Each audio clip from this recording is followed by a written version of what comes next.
right in. I didn't realize it made you do all of that. Yeah, that's what I did. I just put the link and opened it in the browser. Yeah, I'm using the browser, but it's a little slow because I've got an old computer that's getting capacity. Okay, but it's working. Yeah. Okay. I'm not familiar with Teams. I can only see 9 people on my screen. Is there some way to see everybody else, or? If you get the three, there are three little dots that say more on them, I think. Then you, or no, sorry, the view. Change your view. Across the top.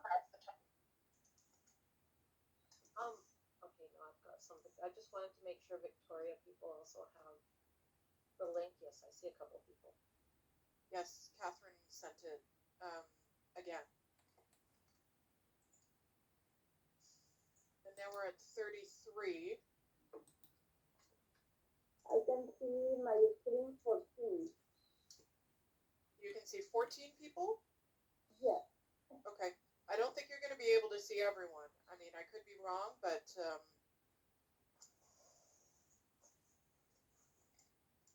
I just see tiles.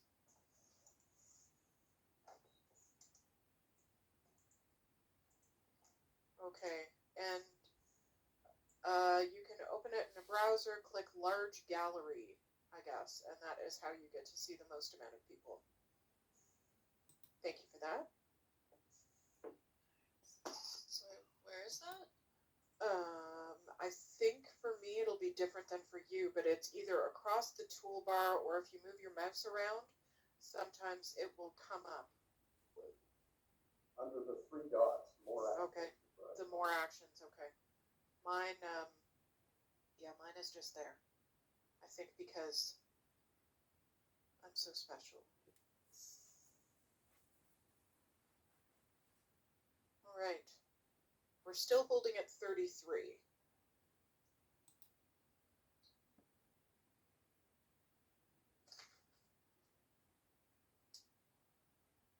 How many more are we expecting?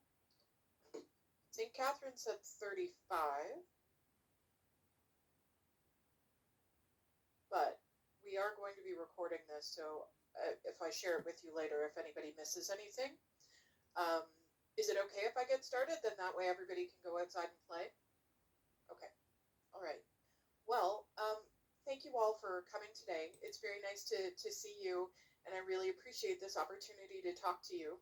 My name is Rachel, and I work with Pearson Canada. I'm a part of the Pearson ELL team, English Language Learning, and I've been with Pearson now for coming on 5 years, working as an ELT specialist. So my portfolio is basically anything to do with adult, ESL, EAP, all of that good kind of stuff.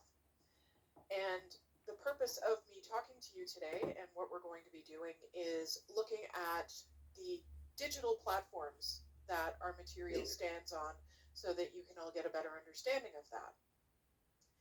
I'm not going to do a really deep dive into any one of the specifics. I am happy to answer questions insofar as I am able. If I can't, I'll try and find an answer for you. And I hope that that's okay. So thank you again for having me. And does anybody have any questions from the get-go? Nope, we're good? Okay, so what I'm going to do is I'm going to mute you all, JIC, and hopefully everybody will be able to see everything. If you are having trouble or if your computer is being really slow, then you might want to turn off your camera and that should help. I am going to be sharing my screen with you and showing you a lot of digital stuff live.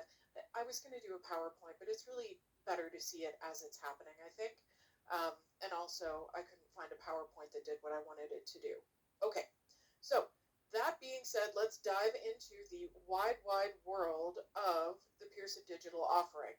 I am going to start recording now, and I will share the recording with you after the meeting. Okay, so let's share the screen.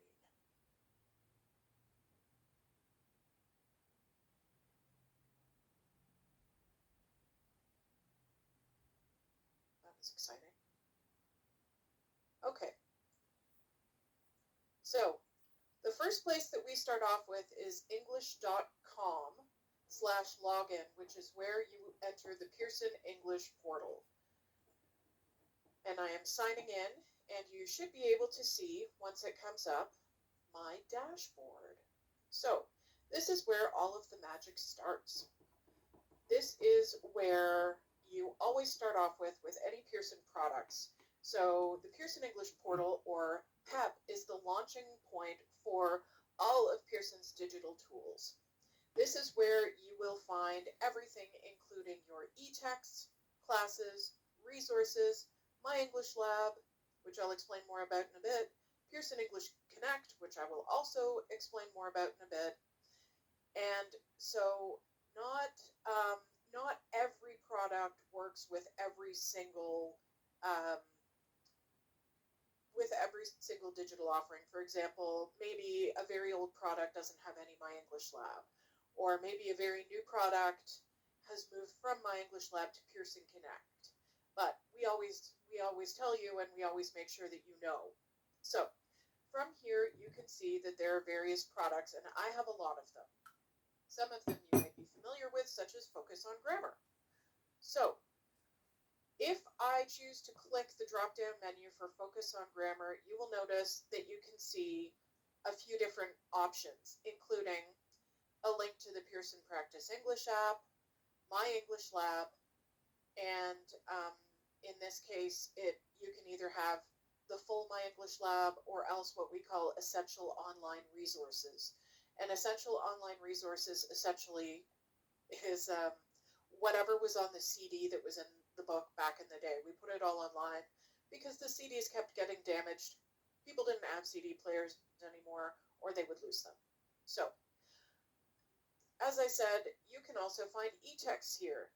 So, here, for example, we don't see an e-text, but that doesn't mean that there isn't one. When you are in the Pearson English portal, you will see that you have something called an e-text bookshelf.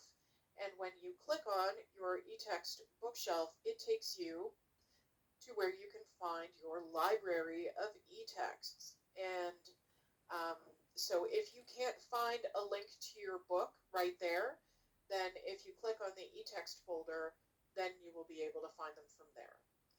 If the book is older, it might be what we call a flipping book, which basically means it doesn't have a lot of functionality or annotation tools, whereas our newer e-texts do offer much more functionality in terms of annotation, being able to click on the links in them to play the audio and the video.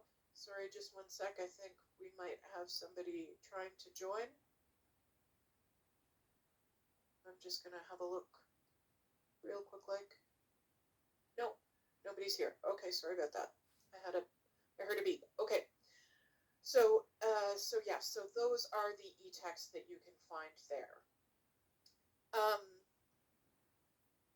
The Pearson English portal. Why does this keep happening? I keep hearing this beeping. Okay, sorry. I'm going to ignore it for now. So the features of the Pearson English portal that are kind of interesting is, first of all, you have an option for teaching. So this is teacher access. You also have options for learning, which is sort of more what a student would see. And you have this area called classes. So there are some products, such as Business Partner, where you can access it straight from the dashboard. So that allows you to create and operate your class and assign material, all the rest of it. If you're not sure whether or not you have the ability to do that from here, then just ask someone like me, and I will tell you. Okay. Another useful feature from the dashboard is the help key, which will take you to our training portal. Now, when you're in PEP, the Pearson English portal, if you click on help, then you will come to the help section for the Pearson English portal alone.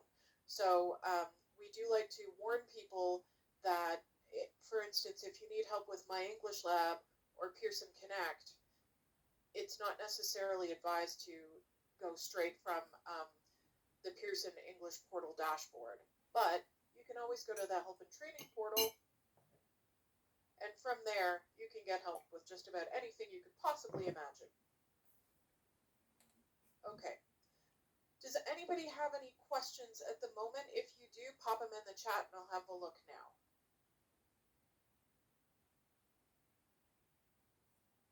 Looks like everybody's okay. Okay, so now I'm going to move into My English Lab, and My English Lab is something that you might be familiar with because you've been using Pearson products for a little while now. So I am going to go into the My English Lab for North Star, and we'll just have a look at what you can do with the My English Lab. Sorry, here I am. We'll do reading and writing, 5th edition. Here we go. Okay, so clicking on that tile takes me into My English Lab. Focus on Grammars uses the My English Lab platform, as does Future, and the older version of Speak Out, as well as North Star and Startup, etc., etc., etc. Okay, so when you enter My English Lab, you're doing it by using a certain kind of product. Now, when you come in with that product, you'll notice that you have a long menu of options available to you that correspond with your textbook. The function of My English Lab is basically, it's like an online workbook. This offers you the opportunity to create a course for your students based on the material that they're learning about in their text, and then you can assign activities to them based on that work. So if we just have a look here at kind of what's available, you'll notice that there are teacher-graded activities, and then there are some that don't say anything. If it doesn't say anything, that means that the system grades the activities for you. You'll also notice when you're looking along the side that there's a link to the e-text itself, and then if you scroll all the way to the bottom, there's the teacher resources that are located here. You can also access the teacher resources from the dashboard. It just depends on what you prefer to do. Now, you'll also notice that this is grayed out, and the reason it's grayed out is because you are an instructor and you have instructor access. If we toggle to student view, so switch to student view, you'll notice that the students don't have access to that same teacher material.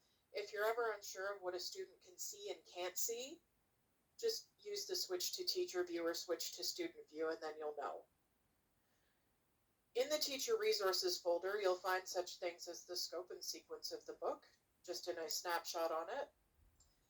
You'll get your digital resources overview, just some lesson planners if you want it, notes, audio, video. You can see the answer key. You can see the assessments that are available, video scripts, and the unit projects. All very useful stuff. Okay, now, in order to be able to assign work to students, you have to create a class. Once you've, so I'll just go to a class, to something where I've already created a class. So, now we're looking at Startup 3, because I created a class with it, and that means that I can assign material to any students who join my class. You can see that there are all these creepy little eyeballs, and the eyeballs just mean that it's either visible to students or not, and you can change it. If you decide you don't want people working ahead, you can cross out all the eyeballs, then go to student view. Oh, they can't go into those lessons. They know that they're there, but they can't see them. They can only go into this last lesson. Okay, so once you have created your class, your students need two things. They are going to need their own access code that they get with their course material. If they have a physical book, then there is an access code on the inside that they can type in that will allow them to activate their product. The other thing that they need is a course code, which they get from you. When you create a class, there's a pop-up on the screen, and it says, "Hooray, your class has been created, good for you. Here is your unique course code." You can either print it, or if you don't, you just jot it down, email it to them, and then of course somebody loses it or somebody does it wrong or whatever. It's not a problem. If you go into the settings, then you are able to see all of the courses that you've got going on, and if you look underneath the name of your course, you will see your unique course code. So that's there for you. Okay, so you don't have to create a class in order for your students to be able to use these activities. They can do them on their own for extra credit if you don't feel like managing an online class, you don't have time to learn about how to use this, or you're just not interested in doing it. No problem. They can use it on their own, and they can have a little bit of extra practice with this online workbook. The system graded activities will provide them with feedback.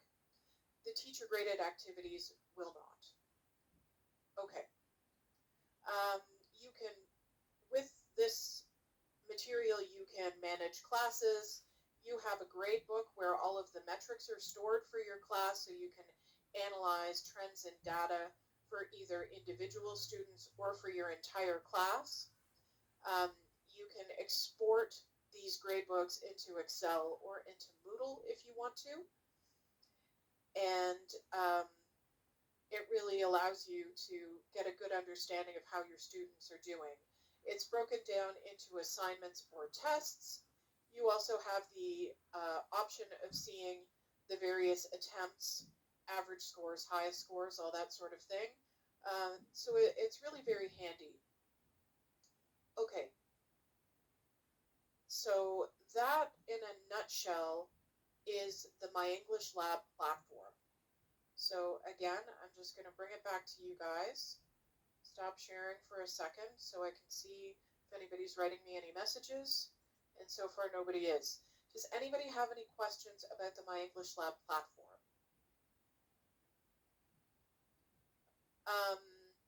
So somebody is asking if we are, Greg is asking if we're able to export the marks to Google Drive.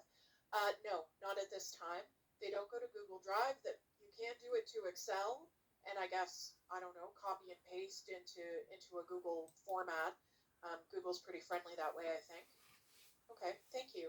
Any other questions?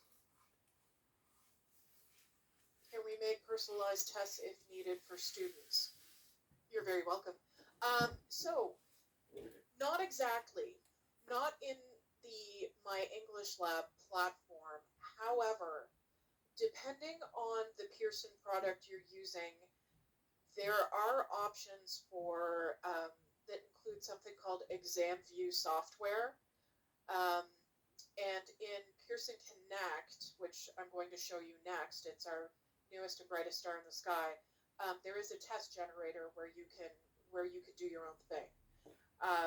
The My English Lab doesn't really allow for that necessarily at this point, which is unfortunate, but there are different assessment options. So you can use the assessments that come with the course if you want, or if that doesn't work for you, another manner of assessment for sure. Okay. Anything else? Okay. So I am going to share again, and now I am going to show you the very, very exciting to me, and hopefully to you, Pearson English Connect. So it's new. It's really super new. It's not available with every single product right now.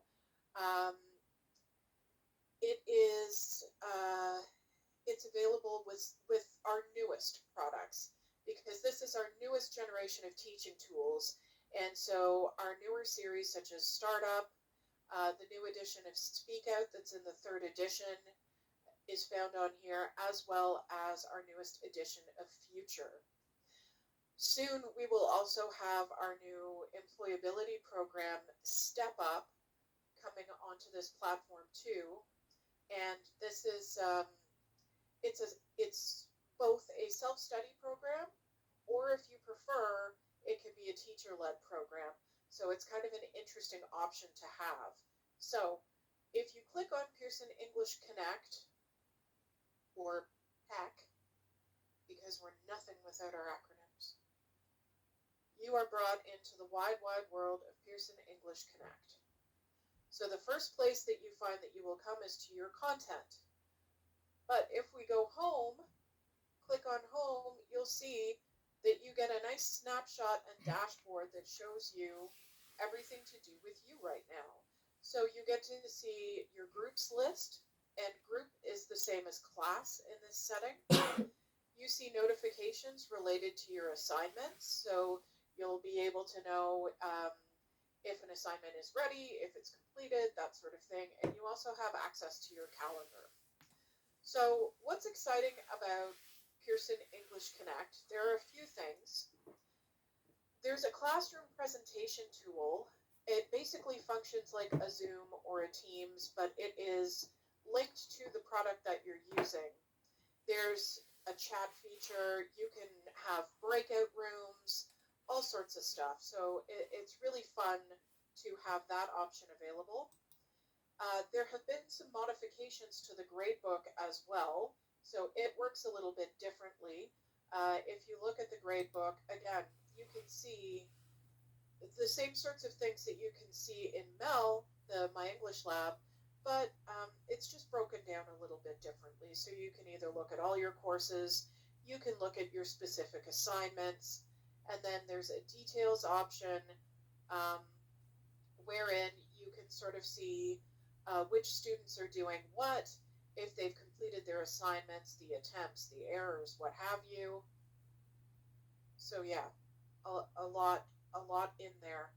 But perhaps the most exciting thing about Pearson English Connect to me is the e-text is fully interactive.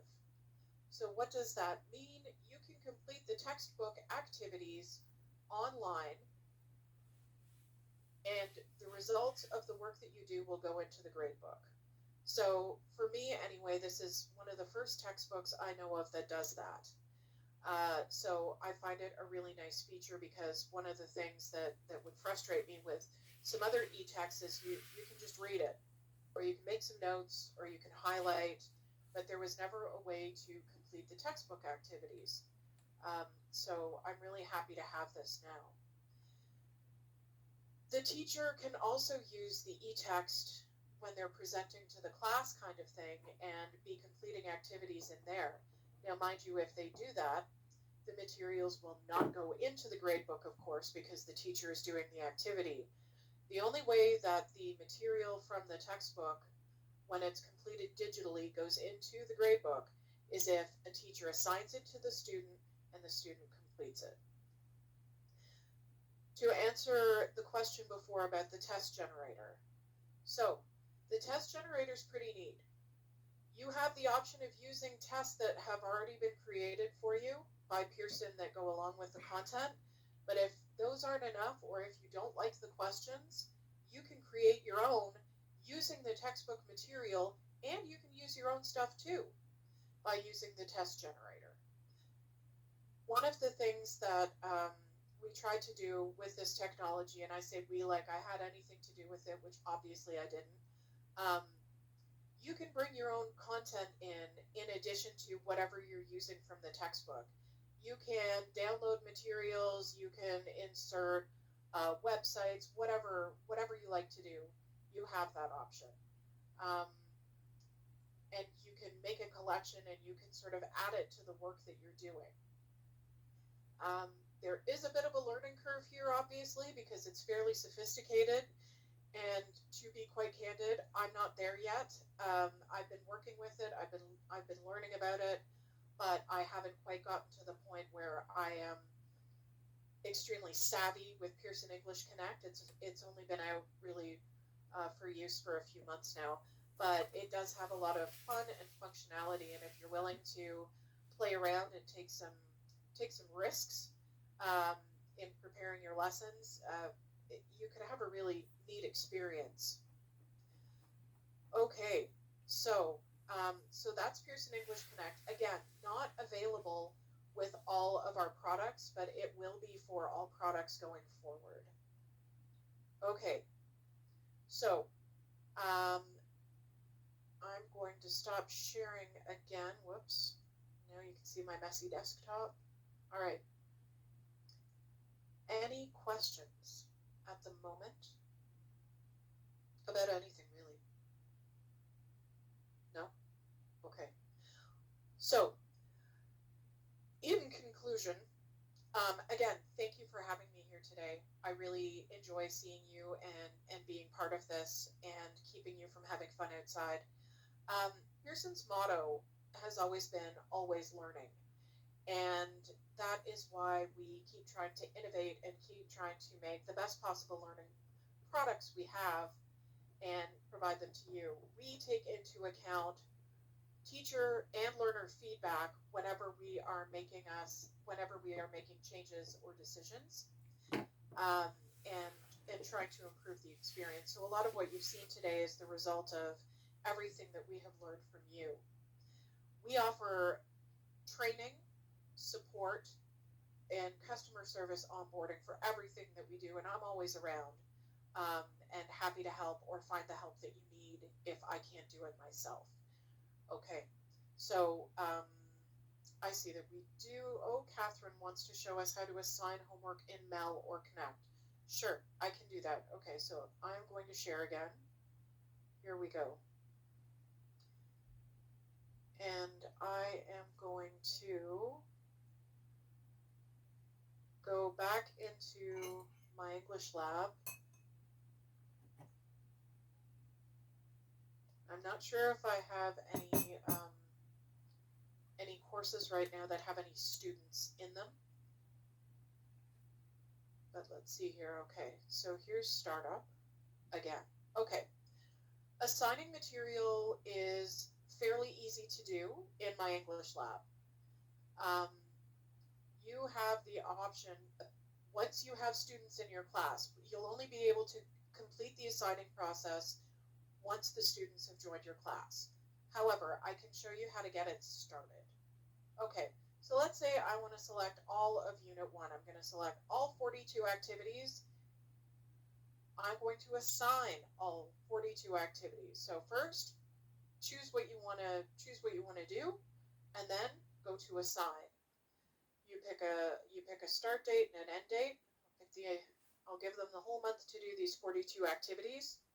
My next step is to apply the settings. You have a choice here. You can choose whether you want to change the settings or go with the settings that we gave. I only want to give them 3 chances at this. For the test attempts, I only want to give them 1 chance. Do you want to give them hints? Do you want to give them tips? Do you want a timer? Timer is especially useful when you are assigning assessment material. Some people also like it for the speaking or the writing activities so that the students can't go on for like 3 hours and then you have to mark it. There is also the option, do you care about capitalization or punctuation? I like to think that we do. Do you want to show them the answers? Do you not want to show them the answers? Again, up to you. Do they get a model answer? Sure, let's give them that. Okay. Obviously, no. Did I do something? No. Okay, I have to take the timer off. Otherwise, I have to pick that. Yes, I want to show the model answer. And then you click Assign. And now you successfully assigned exercises to your students. And close.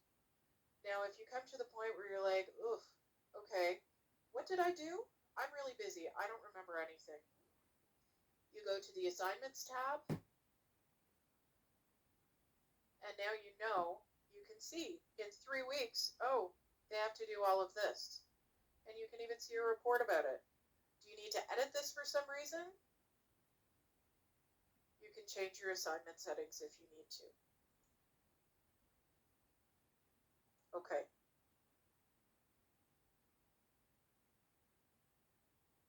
Any other questions or anything else we want to see? I can try and do it in Pearson English Connect. I just can't promise that I won't make any mistakes. Do we want to see it? No, maybe. I mean, I could. We've got the time. Okay. So in Pearson English Connect, oh, somebody said something. Sure, there we are. Okay. Catherine, you're such a keener. Okay, so here's my class for startup. Okay, so let me see if I can remember how to do this correctly. Go into this. You know what? Actually, I don't think I want to do that. Save and exit. Yeah, because that's the lesson. I'm going to go into assignments. Yes, there we go. She gets there eventually. Create assignment. So the first thing that you need to do is give it a name. I'm calling it a fun assignment. Description. You will love it. It has everything. Okay? Beautiful. Now the next thing you do, you click your arrow. And now you have to decide, okay, what is this fun assignment going to do? Do you want to add resources for this assignment from courses, from a file that you've included from your content, or do you want to do it from a website? Let's say courses. Okay. So I'm going to take it from my class for startup. And I am, sorry, I'll scroll down a little bit here. I'm going to do this food customs one, if I am allowed. Oh, it's a drag and drop. Yep, there we go. I'm going to do that, and I'm going to do that. So now you have the option of customizing it. You choose your exercises. So do you want to do them all? Let's do it all. Why not? Okay, and I'm going to do it all for the next one too. Actually, maybe I won't. I'm going to deselect. I don't want to be mean. Give them some kind of a weekend. I'm going to pick that one and that one. And the next thing you do is you go to the assignees. So who do I want to assign this to? Do I want to do it for my class where I have no students? Do I want to do it for this class? Yeah, I'll do it for this class. So if I click up here, I can assign it to everybody. And then I have my options. So my start date. Now sometimes it gets a little funny here. And then the due date.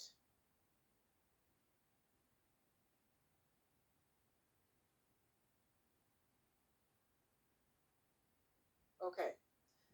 Do I block access after the due date? Do they only get to do this once? Am I allowing uploading of files, text editing, voice recording? Yes, yes, yes, yes, and yes.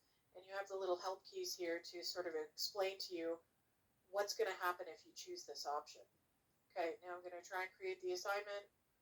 Not all students have access to selected resources. Okay, well, anyway. Assuming that all students had access to the resources, it would have worked fine.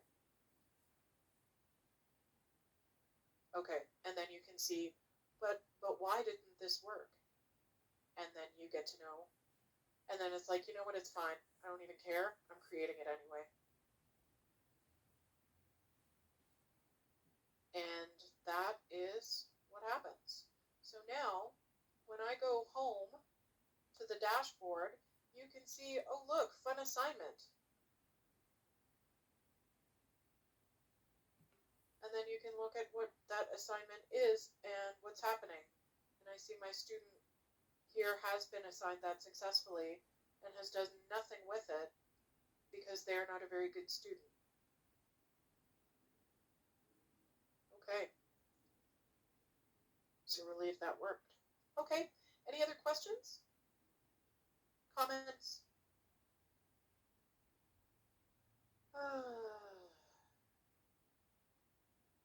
So Stu is saying, students won't know how to use this new digital curriculum, so who teaches them how to navigate and use these portal links, etc.? Logistical challenges, we get new students every week. Yeah, that's a good point. Very good point. So the onboarding that we do, where we train you on this material, is supposed to make it easier for you to be able to kind of guide your students.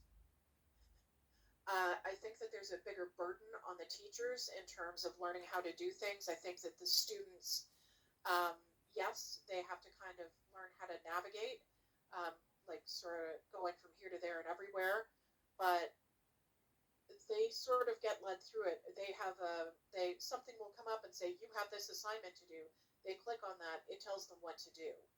Um, and so they have a bit of an easier journey, but students also actually have access to the help portal, where they can learn more about how to do assignments, how to use the e-text, how to troubleshoot, things like that.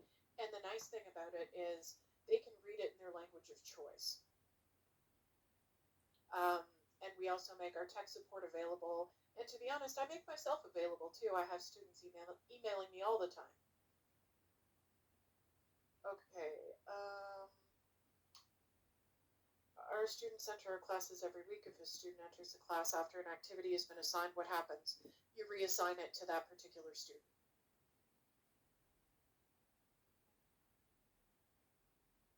Good stuff. Okay. Any other questions or comments?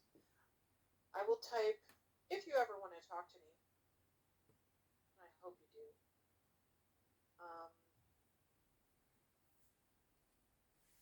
I'm putting my email in here. Feel free to reach out. Any questions, concerns? If you're interested in more stories about my pets or the weather in Ontario. Good stuff. Well, again, I want to thank you very much for letting me share in your session today. I enjoyed being here with you guys, even though it was just the sound of my voice. I hope that you had a wonderful professional development day today, and that you have a wonderful weekend with wonderful weather. Beautiful. Thank you all so much. Okay, I'm going to stop recording now. Cool. Okay, thank you. So when the recording's ready, I'll make sure to give it to Catherine and Kika, and they can share it with you guys if you want. You're welcome from Guelph. Okay. All right. Well, anything else, or I feel like I kind of want to let you guys go because I want you to have a nice weekend. Cool. Okay. Well, again, thank you very much. I'm going to close the meeting now. Please feel free to reach out. I'm always happy to hear from you. Always happy to help and talk to you. Okay. Bye, everybody. Take care. Bye. Bye. Bye. Thank Thank you. you. Thanks. But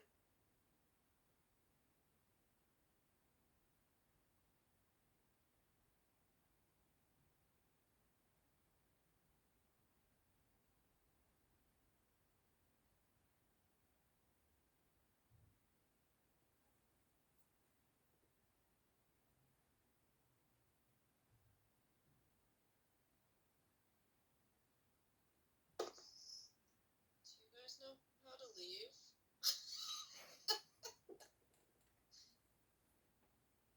We just hit the X button.